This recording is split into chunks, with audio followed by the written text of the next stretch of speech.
ಜ್ಞಾನ ಇಟ್ಕೊಂಡು ತಂದಿರ್ತಾರೆ, ಚರ್ಚೆ ಮಾಡಿ ತಂದಿರ್ತದೆ, ಒಂದು ಕ್ಯಾಬಿನೆಟ್ ಅಲ್ಲಿ ಚರ್ಚೆ ಆಗಿ ತಂದಿರ್ತಾರೆ. ಇದನ್ನ ಅಷ್ಟೆಲ್ಲ ತಂದ ಮೇಲೆ ಅವ್ರು ಮುಂದೆ ಏನೇನಾಗ್ಬೋದು ಈ ತರ ಅನಾಹುತಗಳು ಎಲ್ಲ ನೋಡಿನೇ ತಂದಿರ್ತಾರೆ. ಅದಕ್ಕೆ ಬೇಕಾದಂತ ಏನೇನು ಟೈಟ್ ಮಾಡ್ಬೋದು ಈ ವೋಟಿಂಗ್ ಪ್ಯಾಟರ್ನ್ ಅಲ್ಲಿ ಎಲ್ಲ ತಂದಿರ್ತಾರೆ. ಈಗ ನೀವು ಅದನ್ನ ಈಗೆಲ್ಲ ಬಹಳಷ್ಟು ಚುನಾವಣೆಗಳು ಆಗ್ಬಿಟ್ಟಿದೆ. ಈಗ ಸುಪ್ರೀಂ ಕೋರ್ಟ್ಗೂ ಕೇಸ್ಗಳು ಹೋಗಿದೆ, ಬಹಳಷ್ಟು ಕೇಸ್ಗಳು ಹೋಗಿದೆ.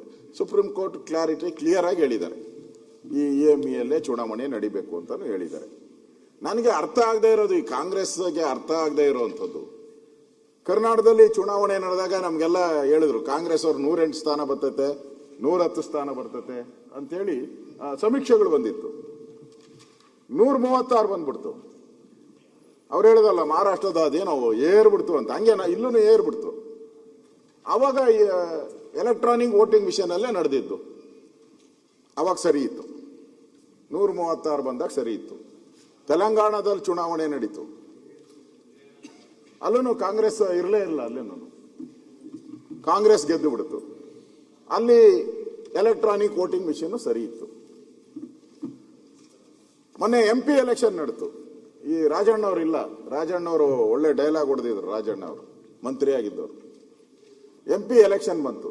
MP ಎಲೆಕ್ಷನ್ ಅಲ್ಲಿ ಮತ್ತೆ ಕಾಂಗ್ರೆಸ್ ಪಲ್ಟಿ. ಕರ್ನಾಟಕದಲ್ಲಿ ನಾನು ಹೇಳ್ತಾ ಇರೋದು, ಕರ್ನಾಟಕದಲ್ಲಿ ಅವಾಗ ಚರ್ಚೆ ಶುರುವಾಯಿತು. ಕಾಂಗ್ರೆಸ್ ಅಲ್ಲೇ ಚರ್ಚೆ ಶುರುವಾಯಿತು. ನಮ್ಮವರೇ DC, ನಮ್ಮವರೇ ತಹಸೀಲ್ದಾರು, ನಮ್ಮವರೇ ಅಲ್ಲ, ನಾವ್ಯಾಕೆ ಸೋತ್ರಿ ಅಂತ. ಅಂದ್ರೆ ಮೋಸ ಹೆಂಗಾಗ್ತೈತೆ ಎಲ್ಲ ಇವರು, ನೀವ್ ಹಾಕಿರೋ DC, ನೀವ್ ಹಾಕಿರೋ AC, ನೀವ್ ಹಾಕಿರೋ ತಹಸೀಲ್ದಾರ್ರೆ ಚುನಾವಣೆ ನಡೆಸೋದು. ಏನು ಒಬ್ಬ ತಹಸೀಲ್ದಾರು, ಒಬ್ಬ 106 ಜನ ತಹಸೀಲ್ದಾರ್ಸು, 106 ಜನ AC ಗಳು ಕೆಲಸ ಮಾಡಿರ್ತಾರೆ. ಎಂಟೈರ್ ಸಿಸ್ಟಮು ನಿಮ್ಮ MLAಗಳು ಹೇಳಿದ ರೀತಿ, ನಿಮ್ಮ ಮಿನಿಸ್ಟರ್ಗಳು ಹೇಳಿದ ರೀತಿ ಅಧಿಕಾರಿಗಳನ್ನ ಪೋಸ್ಟಿಂಗ್ ಮಾಡಿರ್ತೀರ. ಅವ್ರ ಮೇಲೆ ನಂಬಿಕೆ ಇಲ್ಲ ನಿಮ್ಗೆ, ಅವ್ರ ಮೇಲೆ ವಿಶ್ವಾಸ ಇಲ್ಲ, ನೀವು ಸೋತ್ರಿ ಅಲ್ಲಿ ಎಲೆಕ್ಷನ್ ಅಲ್ಲೂ ಸೋತ್ರಿ ಅಲ್ಲಿ. ಅದಕ್ಕೆ ರಾಜಣ್ಣವರು ಹೇಳಿದ್ರು ನಮ್ದು ತಪ್ಪು ಅಂತ ಹೇಳಿದ್ರು. ವೋಟರ್ ಲಿಸ್ಟ್ ಮಾಡೋದ್ರಿಂದ ಎಲ್ಲದರಿಂದ ಹಿಡಿದು ತಪ್ಪು. ನಾನು ಹೇಳೋದು, ನಿಮ್ಮಲ್ಲಿ ಸೋಲೋದಕ್ಕೆ ಏನೋ ಒಂದು ಪ್ರಾಬ್ಲಮ್ ಇರಬೇಕು, ಅದನ್ನು ಹುಡುಕೋದು ಬಿಟ್ಬಿಟ್ಟು ಇಲ್ಲದೆ ಇರೋ ಪ್ರಾಬ್ಲಮ್ಗಳನ್ನೆಲ್ಲ ಹುಡ್ಕಕ್ಕೆ ಹೊಟ್ಟಿದ್ದೀರ. ಪ್ರಾಬ್ಲಮ್ ಎಲ್ಲಿದೆ ಅಲ್ಲಿ ಹುಡುಕಿ, ಎಲ್ಲಿ ಬೀಗ ಕಳ್ಕೊಂಡಿದ್ದೀರೋ, ಚಾವಿ ಎಲ್ಲಿ ಕಳ್ಕೊಂಡಿದ್ದೀರೋ. ಹಿಂದೆ ರಾಜೀವ್ ಗಾಂಧಿ ಅವರು ಇದ್ದಾಗ ಎಷ್ಟು 400 ಚಿಲ್ಲರೆ ಏನೋ ಸೀಟ್ ಬಂದಿತ್ತು, 415 ಸೀಟು.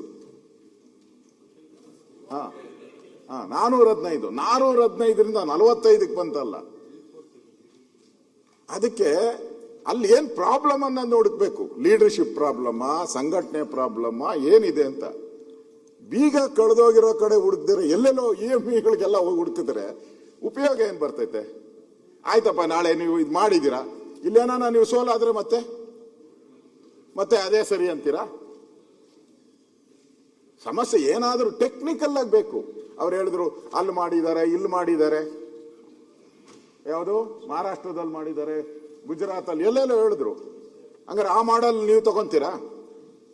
ಹೇಳಿ, ಆ ಮಾಡಲ್ನೆಲ್ಲ ನೀವು ತಗೊಂತೀರಾ? ಗುಜರಾತ್ ಮಾಡಲ್ಲು, ಮಹಾರಾಷ್ಟ್ರದ ಮಾಡಲ್ ತಗೊಂತೀರಾ ನೀವು? ಸ್ವಂತಿಕೆ ಇರಬೇಕು ನಿಮ್ಗೂ. ಕರ್ನಾಟಕದ ಕಾಂಗ್ರೆಸ್ ಪಾರ್ಟಿದ ಏನಾನ ಸ್ವಂತಿಕೆ ಇರಬೇಕಲ್ಲ, ಸ್ವಂತಿಕೆನೇ ಇಲ್ಲ. ಡಿಪೆಂಡೆಂಟ್ ತರ ಮಾತಾಡ್ತಾ ಇದ್ದೀರಾ. ಅಲ್ಲಿದೆ ಇಲ್ಲಿದೆ ಅಂದ್ರೆ ಯೂಸ್ಲೆಸ್ ಅಂತ ಈ ಗವರ್ಮೆಂಟ್. ನಮ್ ಮಾಡಲ್ಲ ಅಂತ ಹೇಳ್ಬೇಕಾಯ್ತು ನೀವು. ನಮ್ ಮಾಡಲ್ಲ ಅಂತ ಹೇಳಲಿಲ್ಲ. ಅವ್ರು ಮಾಡಿದ್ದಾರೆ, ಇವ್ರು ಮಾಡಿದ್ದಾರೆ ಅಂತ. ಅವ್ರು ಮಾಡಿದ್ದಾರೆ, ಇವ್ರು ಮಾಡಿದ್ದಾರೆ ಅನ್ನೋದಲ್ಲ. ನಾವು IT-BTಯಲ್ಲಿ ಮುಂದೆ ಇರುವಂತ ರಾಜ್ಯ. ನಾವು ಇಡೀ ದೇಶದಲ್ಲಿ IT-BTಯಲ್ಲಿ ನಾವು ಮುಂದೆ ಇದ್ದೀರಿ, ಟೆಕ್ನಾಲಜಿಯಲ್ಲಿ ನಾವು ಮುಂದೆ ಇದ್ದೀರಿ. ಇಲ್ಲ ಅವರಲ್ಲ, ಇಲ್ಲ ಅವರಲ್ಲ. ಚೇಂಜ್ ಆಗಿಲ್ವ ನೀವು? ಅವರಿದ್ರೆ ಹಿಂಗೆಲ್ಲ ತತ್ತಾ ಇದ್ರನ್ರಿ, ಅವರಿದ್ರೆ ಹೆಬ್ಬೆಟ್ಟು ಹೊತ್ತು ಅದಕ್ಕೆ ತತ್ತಾ ಇದ್ರ ಯಾರ ರೀ? ಇಲ್ಲ ಅವರಿದ್ರೆ ಈ ತರ ತರ್ತಾ ಇರಲ್ಲ ರೀ. ಅವರು ಟೆಕ್ನಾಲಜಿಗೆ ಹೋಗ್ತಾ ಇದ್ರು. ಇನ್ನಷ್ಟು ಟೆಕ್ನಾಲಜಿನ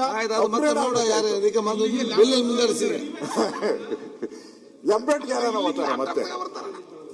ಅಧ್ಯಕ್ಷರೇ ನೋಡಿ, ಆಗ್ಲೇ ಶುರು, ನೀವು ಹೇಳಿದ ತಕ್ಷಣನೇ ಆಗ್ಲೇ ನಮ್ಮ ಸುರೇಶ್ ಗೌಡ ಕುಣಿಗಲ್ ಆಗ್ಲೇ ಮತಪತ್ರ ದುರುಪಯೋಗದ ಆರೋಪ, ಚುನಾವಣೆ ರದ್ದು.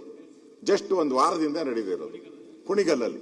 ಏನು ಅಂತ ಹೇಳಿದ್ರೆ, ವೋಟಿಂಗ್ ನಡೀತಾ ಇರ್ತದೆ. ಯಾವುದೋ ನಿಮ್ಮೂರಿನಿಂದ ವಿಶ್ವ ಮಟ್ಟದವರೆಗೆ ರಾಜಕೀಯ, ಸಿನಿಮಾ, ಸ್ಪೋರ್ಟ್ಸ್ ಯಾವ ಸುದ್ದಿಯೂ ಮಿಸ್ ಆಗಲ್ಲ. ಬರೀ ಸುದ್ದಿಯಷ್ಟೇ ಅಲ್ಲ, ಜೊತೆಯಲ್ಲೇ ಇರುತ್ತೆ ವಿಶ್ಲೇಷಣೆ. ಗ್ಯಾರಂಟಿ ನ್ಯೂಸ್ ನ ಸಬ್ಸ್ಕ್ರೈಬ್ ಮಾಡಿ, ಫಾಲೋ ಮಾಡಿ, ಕ್ಷಣ ಕ್ಷಣದ ಅಪ್ಡೇಟ್ಸ್ ಪಡೆಯಿರಿ.